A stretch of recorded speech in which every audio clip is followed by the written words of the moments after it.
Welcome to another episode of Piers Over Beers, your favorite digital and social evangelist podcast with your industry veteran hosts, Chris Detzel. This podcast starts now. All right. Welcome to another Piers Over Beers. I'm Chris Detzel and I'm Nicole Sanders. Nicole, how are you today? I'm good. We're recording a little early. I've got coffee instead of beer today. Well, I already drank my coffee and I had some water, but it is a Samuel Adams cup. I can't. There we go. It counts. Yeah, it counts. So I had water in it, but that's and I changed my background, so I thought I'd do a little bit of promoting, Piers Over Beers, and who knows, maybe I'll have something later. I just like to play around with stuff and see what happens. I don't know. Anyways, so we're talking about a lot of things. One is you're going on vacation, so that's pretty cool. I am. Yeah. Yeah. Heading Anything out to fun? Colorado. Oh. We're gonna go skiing in Colorado. So this, for people watching the video, this picture here is actually when I painted at one of those like paint night classes where you go to a bar and do something. And a bar. This is not the picture that they had painted that day, but it was a mountain scene, and this is a picture that I'd actually taken in Colorado. And so I went ahead and painted the mountain. So I'm going here. That's where I'm headed. Sweet. And you're a painter. So I didn't know that. Only really by a hobby, pretty much the paint night things. My mother picked up painting at age 65, and we got in it going to these classes together, and she's like now taking art classes and doing all these things. It's amazing. That's crazy. Are you? Yeah. So do you go to like bars and paint? I used to back, pre-COVID. They actually have been doing them virtually now. So it's actually been kind of fun to like set up in my kitchen and be doing a little painting. Do you have like a little buzz going on, or is that not really a thing? Like no, buzz? I do not find the alcohol helps me as an artist. Okay. So I've been sticking to sparkling waters. I do like sparkling water. We could get into that, but let's not. Well, good for you for going on vacation. I think that's so important, is to kind of allow yourself to get out and not think so much about work. Although, maybe you will, but hopefully you don't. It is so important. I haven't had a really truly good break since the pandemic started. So I'm very excited to go do it. That being said, I have one employee in Denver, so I might say hello to him while I'm out there. But yeah, why not? Purely social. Yeah, have a beer or something, or coffee. I don't know, whatever. It depends, what time of day. So we were talking about a couple things. One was, and we don't have to get into this, but it was interesting, is when you leave to go on vacation, and you have employees, it's probably a little bit, especially pre-COVID, probably haven't gone a lot of places since then, maybe, but, kind of leaving them to fend for themselves in a way, right? Yeah. I actually, so, on the one hand, what we were talking about a little earlier is, it makes me a little bit more nervous than when I was a team of one, because when I was a team of one, I knew exactly what was or wasn't going to be happening while I was out. And when you manage people, it's a little bit more of letting it go. On the other hand, of course, it's great to have people that are going to keep everything moving forward and that kind of thing. And I think it's a good opportunity. I think it's important for leaders to leave their teams to kind of fend for themselves from time to time, because I think people, they get a better sense of what meetings are happening because they got to jump in, or they really sort of figure out how to do things independently. I also think it's a great time for skip levels. So I always encourage my team to schedule meetings with my boss while I'm out. It's a great time for them to connect and kind of do that sort of thing. So yeah. Do you find that some people are a little bit more motivated to do that kind of stuff than others? I assume. Yeah. I mean, everybody's got their things that they're more or less comfortable with. But I try to push everybody to make that effort while I'm out.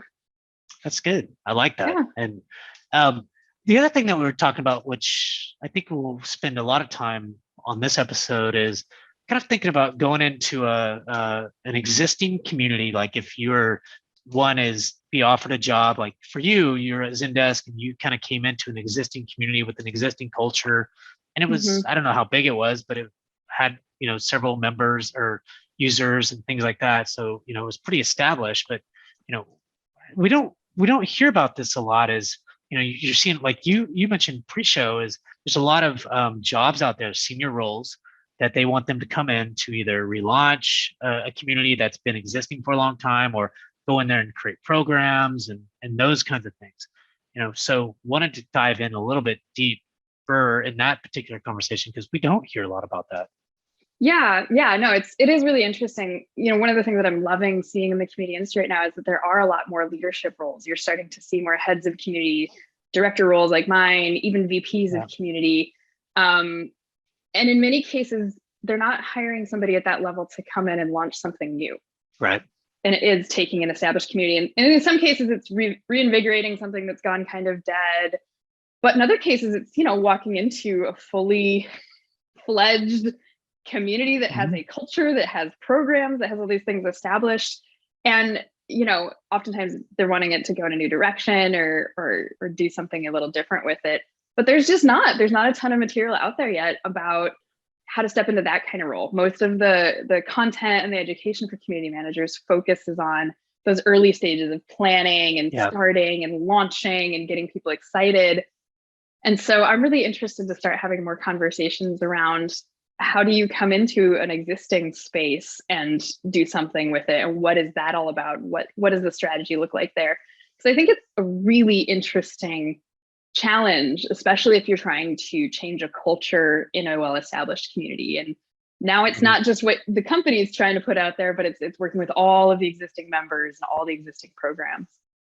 You know what I've heard, and let's get into some of the things that you might think about, but I also think, one, it depends on the community, right? Like, is it a support community and they want to move the support community to be more of a peer-to-peer community? Or, because my thinking is, well, do you really want to move the support community? Because there's probably some value there, but how do you also kind of create this, maybe it's this thought leadership type, peer-to-peer type, or, whatever that is. But, a lot of times, I've heard that, when a community is there, I hear people say, well, right now we just have a support community. We really want to start this peer-to-peer networking, and a lot of times you hear that from marketing because marketing wants the leads and everything else and that kind of stuff. And, I started thinking about that a lot. What is a peer-to-peer community and moving it from, a support to peer-to-peer and all that kind of stuff. I don't know, I'm getting off a little bit, but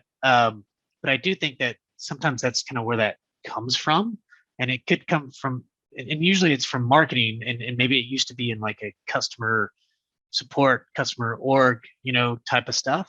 I don't know. What are you hearing, and what are your thoughts around kind of going into a community that is maybe focused in on one area, but once they want to move to that other area? Does that make sense? Yeah, no, totally. And I mean, that's what I came into at Zendesk. It was very much our community lives on our help center. It's there for our free customers to ask questions, and that's where they get support. And that is the role of the community.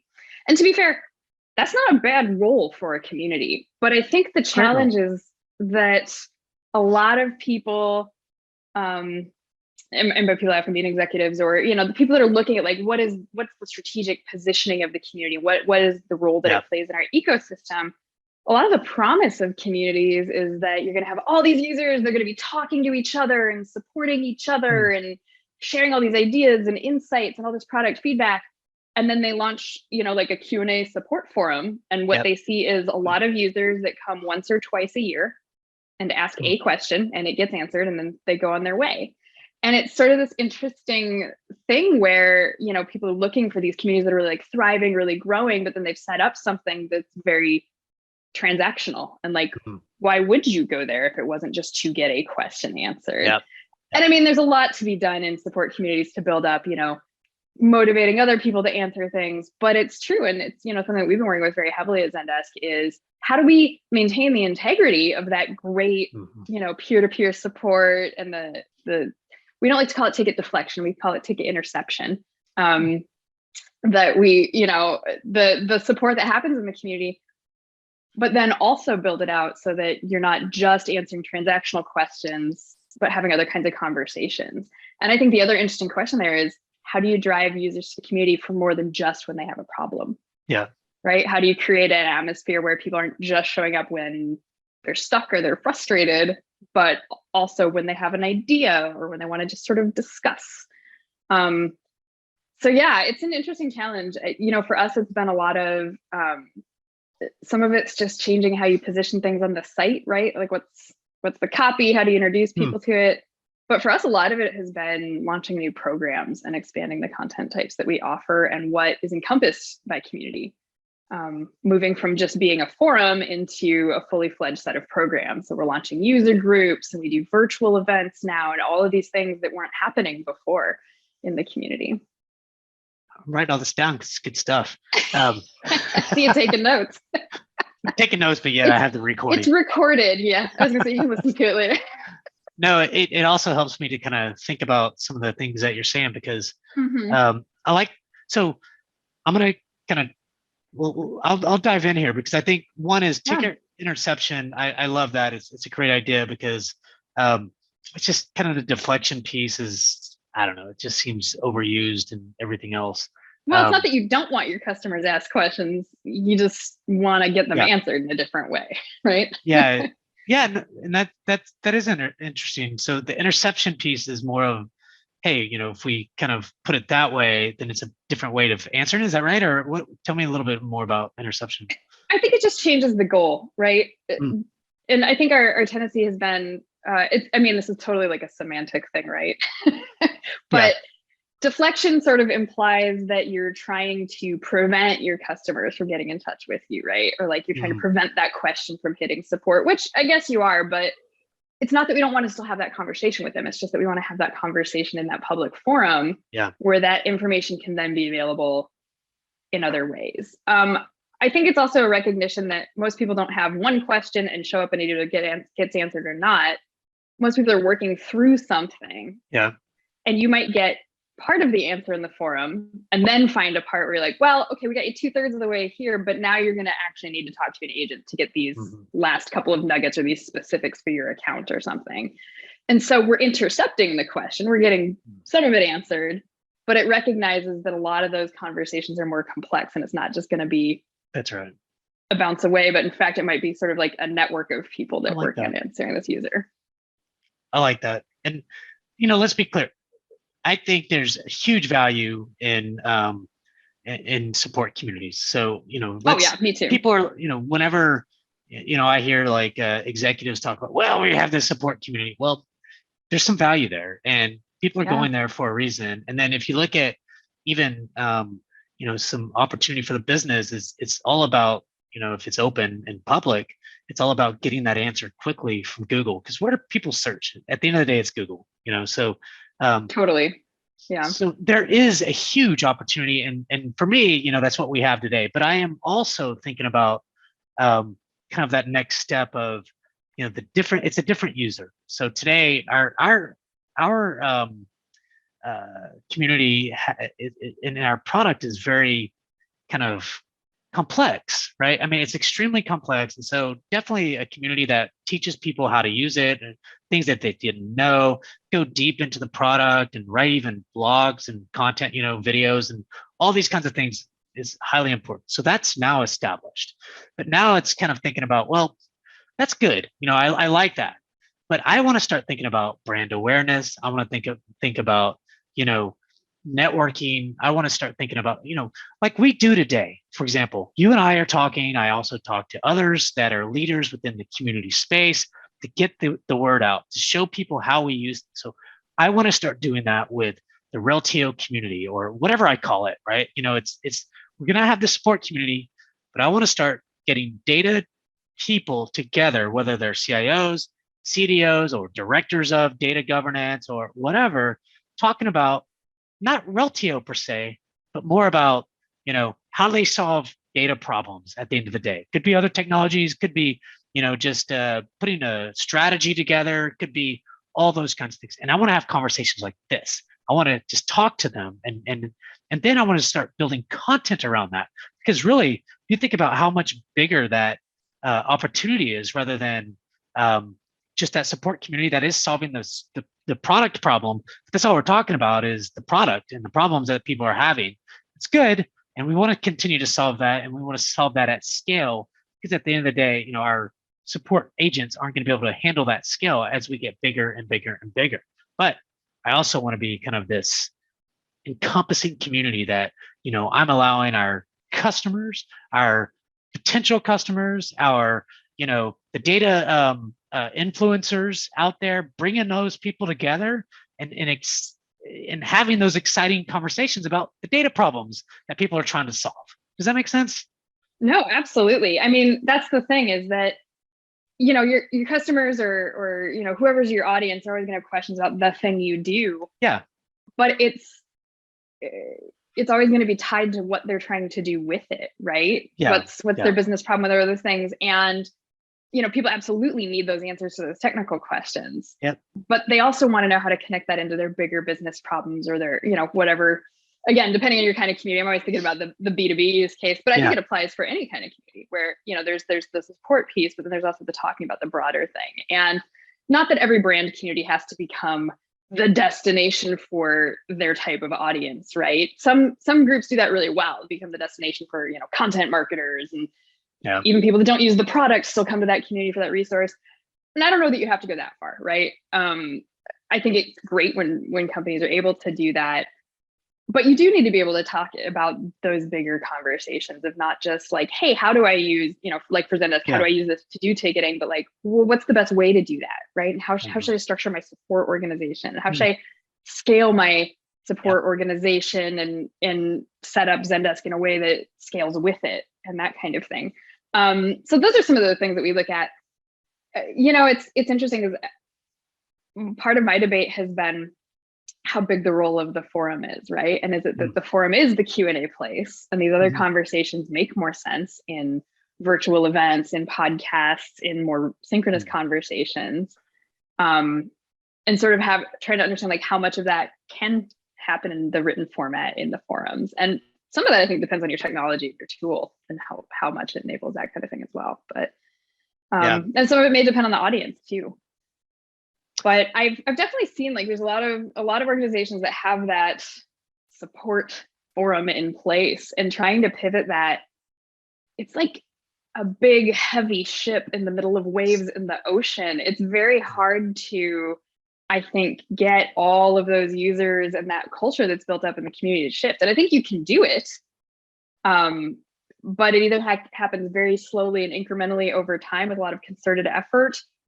Or the other thing that I've seen that's successful is when people actually like turn the lights off for a period of time, whether overnight or a week or two, and then come back and do a relaunch and a full like, okay, we're doing things differently. We've got a different structure. We've got different design, all of these things. And in that sense, kind of go back to a lot of the material we were talking about at the beginning of how do you launch a community, right? And treating it almost as though you're launching a new community with a bunch of existing content and people ready to go. You know what I've been thinking about, and I'm not sure if I never know if it's the right thing to do. You just kind of try it. But so with our platform, we have multiple licenses. So I could have this community over here, and then I can do this. I don't know if it's a subdomain or they give me additional domains or whatever. And I could start another community over here. Does that make sense? And then it looks, you can design it differently. You can design it.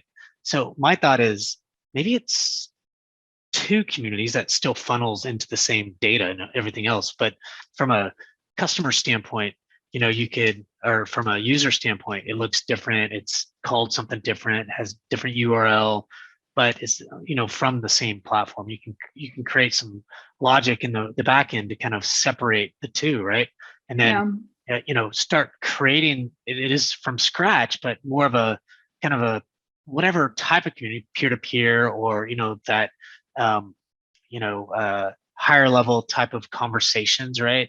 Because I believe that, and I've asked several people on our community today, again, it's the support community, and I'm like, well, what business problems are you trying to solve with Reltio master data management?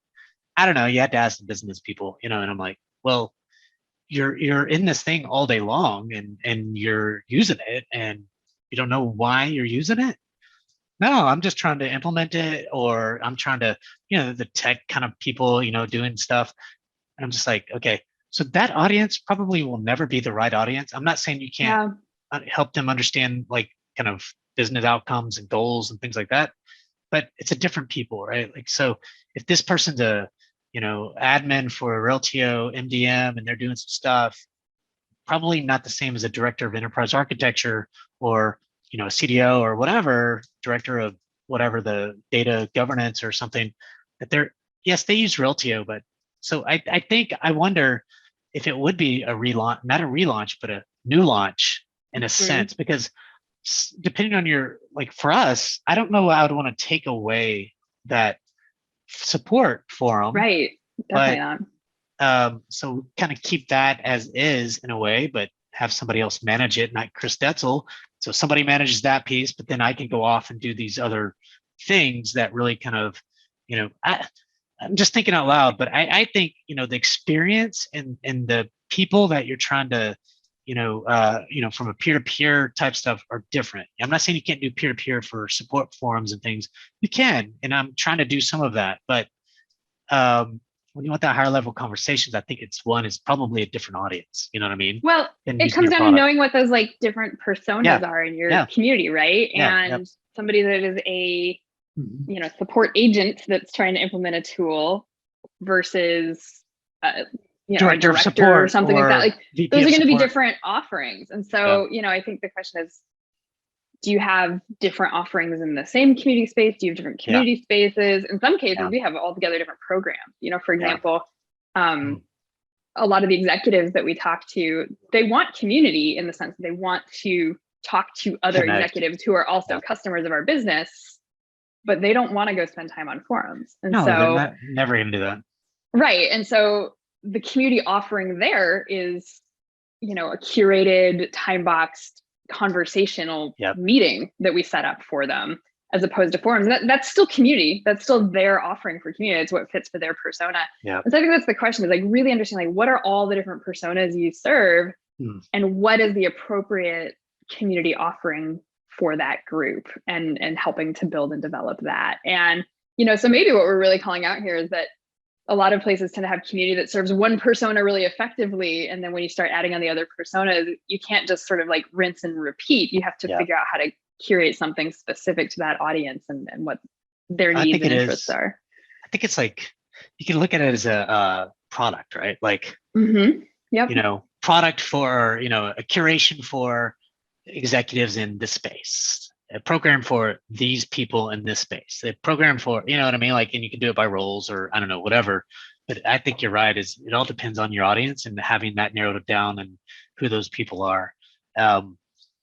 There's so much things to talk about, because you're right. My thought is, and I think you've said this before, because you've kind of a content person in the past and probably still do a lot of that, is even those higher level conversations, how do you capture that? And how do you get, can you record it? Can you, have, write those, if it's blogs, then write those blogs on the behalf of that person that said these things, or, that's why I think podcasts or webinars or those kinds of things are very, from a content standpoint, are very valuable and very helpful, because you can just get all kinds of quick hit videos, sound bites, blog content, Q&A. I mean, you can get a lot of shit, from just one piece of one program, you know what I mean? Like, and so absolutely. Those are things I think about a lot, because, I guess when you're just a few people, one person, whatever, you've got to kind of be scrappy, and, eventually you've got to become more strategic than scrappy, but, still, I'm not there yet. Right. But I don't know. I think to me, it's always about capturing that stuff and then starting to get it out to the public and to the, the branded stuff, and I don't know. I mean, just think of a lot of things. I think that's super important. We've been talking about that a lot on our team. We've been talking about certain terms, like what are the artifacts that get produced out of all of this stuff? And, we put so much effort into putting together something like a webinar or a roundtable discussion or something. It should be more than just that one-time thing, right? And, obviously the low-hanging fruit is like, okay, we'll make that on demand. And then think about how you share that on-demand piece. And then one of the things we've looked at doing is getting a written transcript and identifying, hey, are there snippets of this that we should cut out and be like, here's an encapsulated question and answer. Is there a support article that video could get embedded in? Should we write a support article, and publish it in the help center that says that? And, one of the things I've been kind of playing with on and off for a couple of years is how can we start to give credit to the community members who contribute knowledge that we eventually turn into a knowledge base article. right? Where we're crowdsourcing the information that we're starting to present in our official documentation. And that's something that, I'm still wanting to build out and figure out really how to build it out at scale. But I think it's really interesting when you can start to bring in that knowledge and then surface it and promote it on their behalf too. And so there's, all of these community conversations, they're so rich, and it's so important to think about what is the next step and how are you going to take that even further and continue to surface it and highlight it and make use of it. And I think you get a lot more bang for your buck when you start looking at things that way. Yeah, I think I'm always about curation. Just, one is you get all this content and you solve a big problem. So I'll give you an example. Is one of the big problems that we have is a lot of big problems in the product is this thing called workflow management. And so, how do you build workflows? How do you do all this other stuff? And probably for the last, 8 months, the number one search word on the community platform is workflow. And I'm like, well, we need to do some workflow stuff, questions, answers, videos, whatever. And so I've been maniacally focused in on, workflow management, workflow, how does it work, and all this stuff. And so just recently now we did a webinar, just basically a community show is what I call it, in December. And from that one community show, I have 4 blog articles. The last one went out, or the 4th one went out today. I captured that Q&A, pushed that out on, the community. And then I did had another expert do a in-depth, kind of just this really technical workflow thing, webinar. And then, what I will do is create a page, one pager that has all the blogs, the videos, the Q&A. So you curate all that stuff. And then over time, it's going to be the number one search thing, not just on our community, but probably on Google as well. And I think it's important to not just push out that content, but find it, make it easy for your guests and folks to get by creating those one pagers or whatever with all that rich content on that one topic. You know what I mean? Yep. And so, sorry, I just got off there, but I do think it's important to really maniacally focus on what the problem is. Just 1 or 2 little Q&As is not going to work. It helps, I guess, but how do you just kind of solve that problem just in one big chunk? Here's the problem.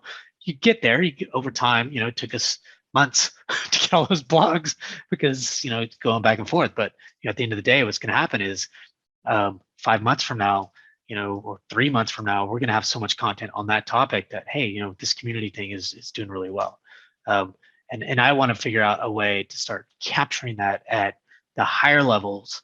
Whenever I have a Reltio executive council and you have CIO and CDO talking about all kinds of cool stuff, you know what I mean? And you're like, I've written down some shit, but like, how do I do the same?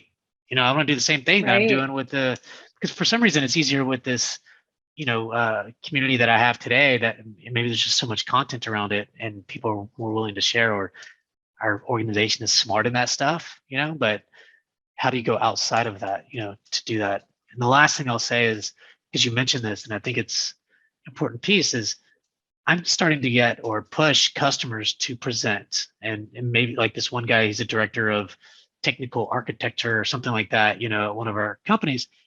And he said, Chris, I'll do it. So he's going to present, how Reltio, MDM, and the business outcomes, how it's changed what they are, the implementation, all these kinds of cool things. And I was like, perfect. I'm going to write 2 or 3 blogs around that on his behalf. I'm going to get this Q&A that people ask, video. I'm going to throw some, I already know that I'm going to produce lots of content on his behalf. So that's our first time to ever do that, and I'm so excited about it. Hopefully it doesn't cancel, you know what I mean? But it's on the books and stuff. So I think, trying to think about that, but at the higher levels is for some reason harder. I don't know. Well, to kind of bring it full circle with like our conversation about serving all the different personas, really what it sounds like we're talking about is figuring out what kinds of engagement work for each persona or each group, and then building out the content motion around that and starting to figure out how can you have some of those repeatable processes and how can you replicate some of those things where maybe this audience mostly engages in the forum and this audience mostly engages in webinars and this one mostly engages in more like round table discussions. But then how do you pull the same kinds of information out of each of those and share it back out? Because there are probably learnings from that executive roundtable, of course, that are relevant to other audiences, but those audiences aren't going to ever get to go to that roundtable. So you're going to figure out how do I publish that? How do I share that? how do I generate that conversation for this other group and get them talking about those topics that are relevant to them. So No, that's exactly right. Just something simple like building out that kind of ecosystem. Nothing to it, right? It's weird because I can go into an organization easily and start building out a community. I know exactly what to do. I know all those things, but one thing that is, I don't know if it's difficult, but because if you're doing it about the product, I can find product information, whether it's on there's different parts of the organization. There's some smart people that know all about the product and how to use it. There's probably videos somewhere that I can use and redo or write some stuff around, but there's nothing around thought leadership and nothing around, we have one or two thought leaders in our organization. You can't rely on the CTO and founder for all of that content. You know what I mean? You have to, right. Yeah. So the harder part is thinking about going outside of the organization and finding, it could be customers, which is a little harder, but it's still, probably easier than finding non-customers, right? Because, and then there's probably people you can pay to do that are thought leaders in that, or maybe they want to be part of whatever you're trying to do. But, those relationships and those conversations at our level is hard. Like, I'm not saying you can't do it. We're doing it today. We're making content for leaders and community managers that, that want to learn about community things. But even that's hard, right? Somebody has to kind of go out and say, Nicole, do you want to do this? So-and-so, do you want to do this? Or whatever, right? And but doing that for your organization, I mean, why couldn't it work? You know what I mean? Like, how, if I spent all my time just calling people or emailing people or LinkedIn people saying, hey, Nicole, you're a data governance guru, let's get on the phone and record this conversation. It's that easy. But I mean, there's still all of that setup and everything else you have to do, Well, I think about this a lot with communities. Like, at the end of the day, it's not that complex. It's not. Getting people to talk to each other and share information that's useful to both of them. But that doesn't mean it's not hard, right? And it's because it's time intensive. And, I think I might even have mentioned this on one of the previous podcasts, but I saw David Spinks posted on LinkedIn a couple weeks ago. He's been doing a lot of these sort of like little quips or one-liners about community. And he was saying, community is built by doing things that don't scale, right? It's those high touch activities. And it's so true. And that's at the end of the day, what makes it hard. And really sort of the brilliance of community teams is, how do you do so much with a handful of people? How do you engage tens or hundreds of thousands of customers and have these conversations and generate all of this content with a handful of people internally? 3 or 4 people or whatever, right? Yeah. And that's really, I think, the magic of what community managers do, is they figure out how to support all of these different things. And I mean, you think about it, it's like, we're answering support questions in a forum, we're producing video content, we're producing written content, we're producing events, we're doing user recognitions, we're doing roundtable, it's fucking crazy. So many functions. It's wearing all of the hats, right? It's insane. It is. Yeah. And that's the beauty of community. But, I think kind of to bring that around is, we have to focus in on the things that are going to matter the most, one, to our community, but also to the organization. So you got to also think about business outcomes, business impact, versus also, your community. So your community itself. So you just have to be smart about what you can and can't do. And that's very difficult, Nicole, like, because I want to do all this stuff. I have all these ideas and I want to do it. I know I can do some of it, but what happens is, I'll have this program over here. I'll have this program over here. And then somebody else will give me more responsibility to do this thing over here. And now all these cool programs that I did, I can't scale it and I can't create these quick hit videos or these things, on a regular basis, because I don't have time and I get burned out and things like that. So you have to worry about that and think about that.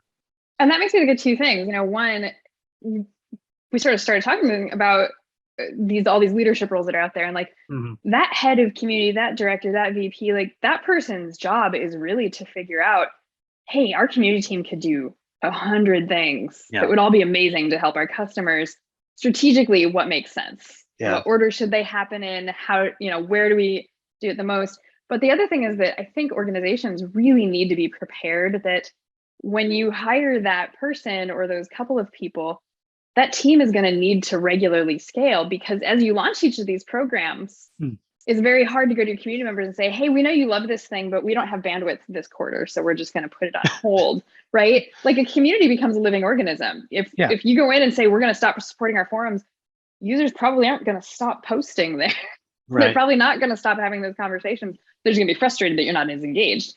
And so I think that's another key thing, is for teams and leaders to be prepared that, like, I'm going to hire this person. They're going to come in. They're going to put together a strategic plan of how we can build this out and make it more. But then as those programs launch, we're going to need to hire additional people to keep those programs going. Most of these things are not something that you can set and forget. And that's one of the real keys with communities. These are things that are very high touch, and you can touch hundreds of thousands of people with a smallish team, but you got to be prepared to support it and really give some thought to what you do launch, because once you do, it's out there and it's alive, and it needs care and attention, whether you've prioritized it or not. So you've said some smart things today, and I appreciate that.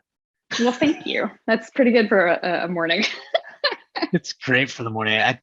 The last thing I think about this is, as you kind of scale that team and you do some really cool things in community, the other piece I think you really, and it's not a big long conversation we should have today, but it could be, is we have to always think about as the business grows, or what if it doesn't grow, and how do we become a core piece of the organization, because people come and go, leaders come and go.